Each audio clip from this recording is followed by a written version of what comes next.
Welcome back, everyone. Well, today I'm going to get some pine needles. I want to make a little pine needle basket. The pines at the cabin are getting really big, so the field itself is getting covered in beautiful pine needles.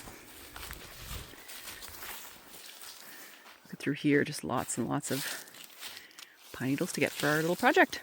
For pine needles for our project. So I'm just going to grab a bunch. And that should do it. I mean, it's probably overkill, but whatever. I don't want to run out. And these pine needles are actually from the white pine, and they have 5 needles for each cluster. So now what we need to do is we need to put these in some hot water just to get them nice and supple. So yeah, we're just gonna let that sit there for about half an hour just to get these kind of all easy and pliable to use. So after they've bathed in kind of the warm water there for a bit, I've just put them out here on a towel to dry before use. So we're going to use today some scissors. I've got some artificial sinew here. Just a little leather finger cover if I need it. Use a straw, or this is sort of heat shrink tubing.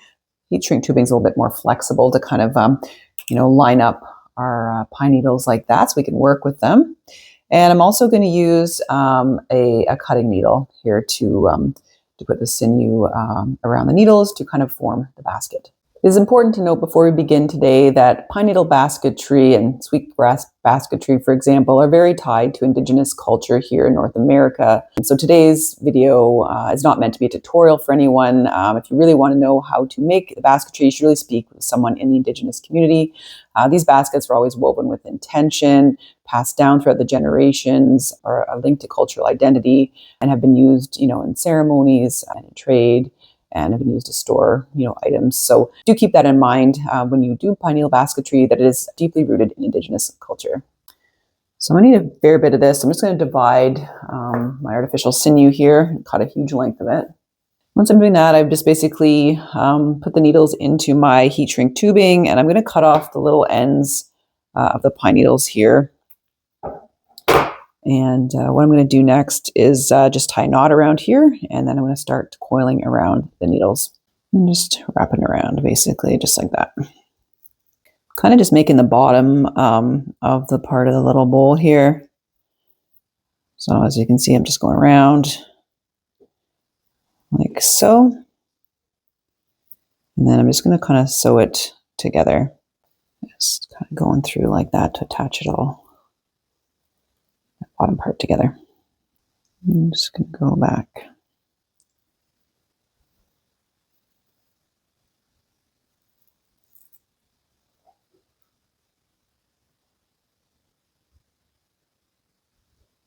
As you go along, you definitely need more needles. You just kind of add more into your little straw or heat shrink wrap. Just sort of tuck it in there so that you can kind of keep working. There we go. And then you just kind of keep going around. Now I've got my little base here. Basically what I'm going to do is I'm just going to release a little bit of the needles, go around them, and then kind of poke up through the bottom, like the bottom layer kind of deal, to secure it to the coil below. Kind of go around like that. Anything that kind of sticks out, we can kind of trim off after.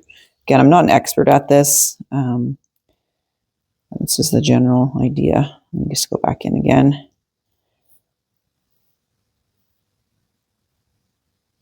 Pull it nice and tight always, and then kind of move along, go over, stab yourself. And of course, it really gives you a lot of respect for the Indigenous cultures that made these, and such beautiful baskets. And I mean, there's even particular stitch patterns and all that. That really make these beautiful. Ouch. So it's very meditative. I think that's why, a lot of, people use it now as a meditative practice in non-Indigenous cultures. Just get into a bit of a groove. Your mind kind of quiets down doing something like this. And then as I go along, I'm going to run out of needles. I just sort of tuck more, in there. These are like the white pine. They've got these little tiny nodes at the base there. You can trim them off. I don't always worry so much about it. some of the, larger pine needles, you may have to do that. But yeah, that's the gist of it. So we just go for a while until you want to kind of, add a little bit of, go a bit more vertical with your basket or your bowls. And we'll go from there. And as I run low on the sinew, I just basically tie a new piece on to the end. And I just sort of trim the ends rather short. And it gets sort of hidden within the work. All right, well, it's been an hour and a half, and I've got a good little base started. I'll just make a little wee vessel here out of the pine needles just to show you guys. This has been a fun little project. So next, I want the little vessel to go kind of more upright. So how do we do that? So instead of going behind the coil, I'm just going to go in front of the coil and secure it to the coil beneath it and go all the way around like that. So this will lift up the little coil of pine needles for me. All right, so as I'm going along here in that first row of going vertical, you can kind of see how it's sort of stacked on top. My stitching isn't that amazing, but there's where you can really kind of show off if you have specific traditional stitching patterns that you can use, like the V-stitcher, for example. But yeah, I think this is coming along pretty well. It does take lots of time. If, for example, you need to take a break from it for a day or so, just make sure you keep your project kind of damp, including the pine needles. You can store it in a little damp cloth with a plastic baggie, just so that it doesn't get all dry and crumbly while you're working on it. All right, here's where I am right now. You guys can see it's coming along. Certainly, it can be a little bit uneven in some spots if you don't grab the right amount of pine needles in your, your little straw or whatever, but doing my best, and the stitching's not too terrible. Thankfully, the artificial sinew hides a multitude of sins. Any little bit of pine needle that's sort of sticking out, what I do is I just sort of I'll just trim it off with the scissors. Just a close-up of the stitching there. I'm just trying to go ahead of my previous stitch, so it kind of goes up a little bit of an angle, but you can kind of see here that's a little bit messed up. So you know what you're doing, you've been doing it a long time, you can actually get it to kind of line up, or like I said earlier, you can do special stitching to make it look really unique, or use colorful thread to add a unique touch to the basket.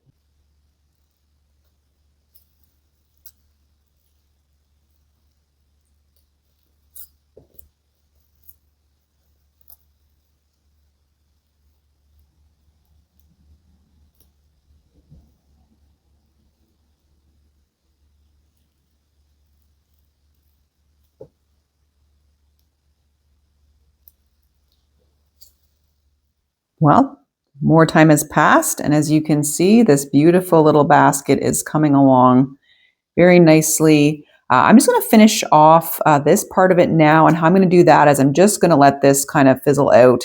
The pine needles just get less and less, so it's not as thick going around, so it kind of blends in as I'm trying to finish off this little basket here. But this has literally taken many hours of work. But it's just great. I really am thrilled with how this has turned out. I have lots of pine needles left from the cabin to do more projects. It's just really nice to have something from the forest floor. Reminds me of my special place at the cabin.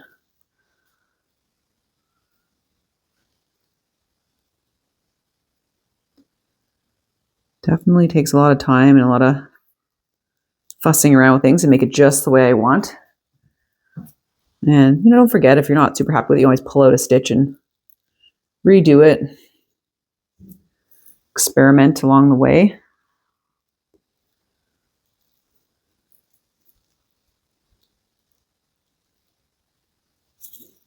As we go along, as you can see, it's just the needles are just getting less and less, so it's just going to kind of fade out. We'll just tie it off. And then any little bits that are kind of sticking out, as I mentioned, you can just trim off with the scissors.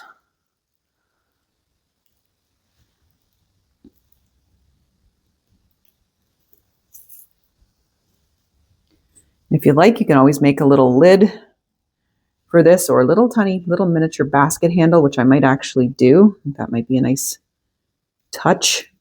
The lid would probably take me another, couple, 3 hours to make. There we go. Okay. The last little bit here.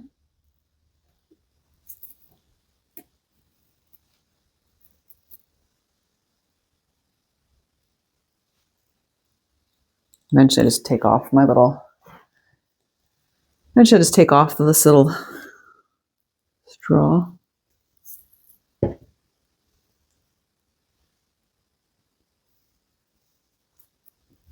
you go. Seems a bit daunting in the beginning, but as you get going, it's kind of just repetitive in nature and pretty relaxing, honestly.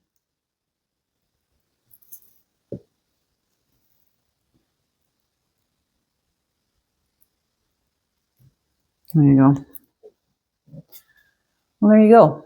So I'm just going to finish by trimming this up. I'm just going to kind of go through here and make a little knot so that it doesn't unravel. And go from there. The sun came out at the right time. There you go. There is the beautiful little basket. And one thing you could do is you can go backwards, stitch backwards kind of along this to make kind of like an X across the top. That would make a really nice touch as well. So for the little handle for my basket here, I've got a bit of fresh weeping willow. So this will be really nice to attach onto the basket. And there we go. It's all done. I've got the little willow handle on there. I think that's really cute. Beautiful little pine needle basket. I'm going to preserve this with a bit of beeswax. You should keep it out of the direct sunlight and free from moisture, or it could molder and spoil. But I think this is just great. Thanks so much for joining me today to make a pine needle basket. I hope you had lots of fun, and we'll see you in the next video. Bye for now.